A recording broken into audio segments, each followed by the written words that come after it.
where they had the spirits that had materialized. They photographed them, and then they had paintings made of them.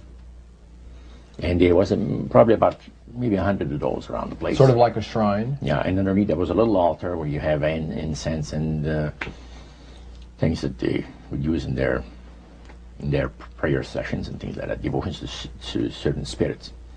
And some of the objects in there, the priest said, were solid gold. It was a unique experience to see that. So how did you feel when you walked into that room? I felt that these people had power, and they had a lot of it. Did that attract you? Yes and no. You had mixed feelings about it? I had mixed feelings about it, yeah. Because to a certain extent, things looked so good and sounded so good to us. But you see, I'd been brought up in a Christian home where my parents had told us we were 8 children in the family. And especially the older ones, you know. My dad says, well, you know, if you get involved in wrongdoing, you're going to have to pay the price. There's always a cost for everything in this world. So this thought kept creeping into my mind. Just how far you go with these spirits before we start paying the price. See? So it made you just a little bit nervous. Oh, yes. But yet you kept going back. Oh, there was no way out. Because that's what we're told. You knew at that time. Yeah. So you were moving forward more on fear. More on fear, yes. Because the high priest said that the master had special plans for us in our lives. And that no one ever went into this society unless they were invited by the spirits. See, so that was made very clear. And he also expressed to us the danger, explained to us the danger of going against the will of the spirits. And he mentioned about this one man and his wife that live in a fireproof building in Montreal. The place burned right down with him in it. Mm. He was one of their members that had decided that, well, he wanted to think things over. He was not going to get initiated at a time that the spirit said he would like him to be initiated into the society. So in reality, Roger, you were chosen by high-powered demon spirits to be a part of their human, special, privileged group.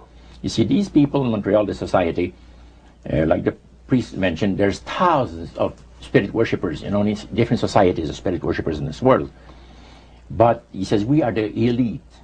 We know the real truth about the master and his angels.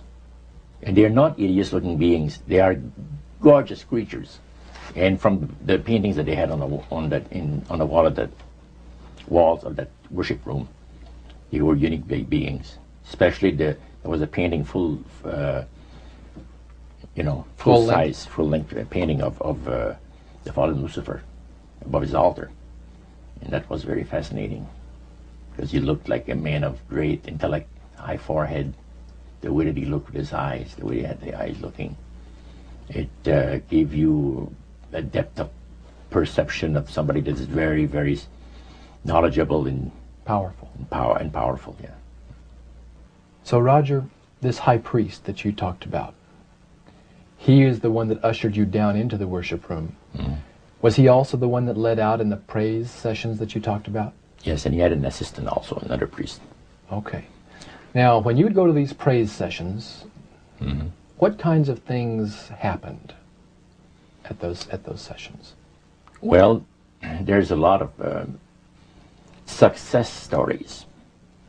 Positive mental attitude kinds of things? Well, yes, a lot of success stories. The masters has done this for me and that for me. I remember one lumber dealer, he had like half a dozen different operations in the province of Quebec, and everything that he touched seemed to turn to money. You know? And he was telling about it. And then there's this other person that was a clairvoyant that would work only for the wealthy people, only for the super wealthy. He says, I have the know-how, they have the means, let them pay. So he advised in business transactions. They would come to him and say, listen, I look at this deal that I might get, this factory or whatever it is, because this person was interested in industrial real estate, see. And he would talk to the spirit, and then the spirit was audible to him. See, you could hear the spirit talk to him, but the man did not hear.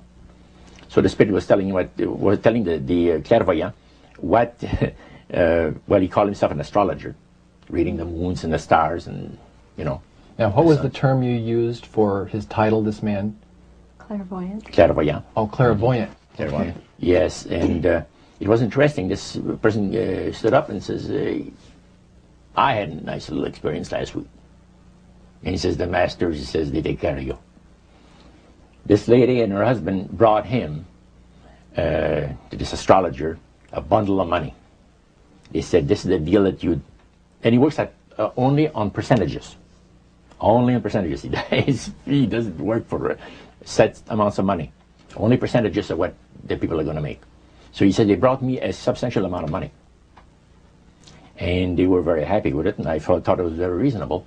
But then my guide, spirit, says, ask them when they're going to give you the other $1,700 that is really yours.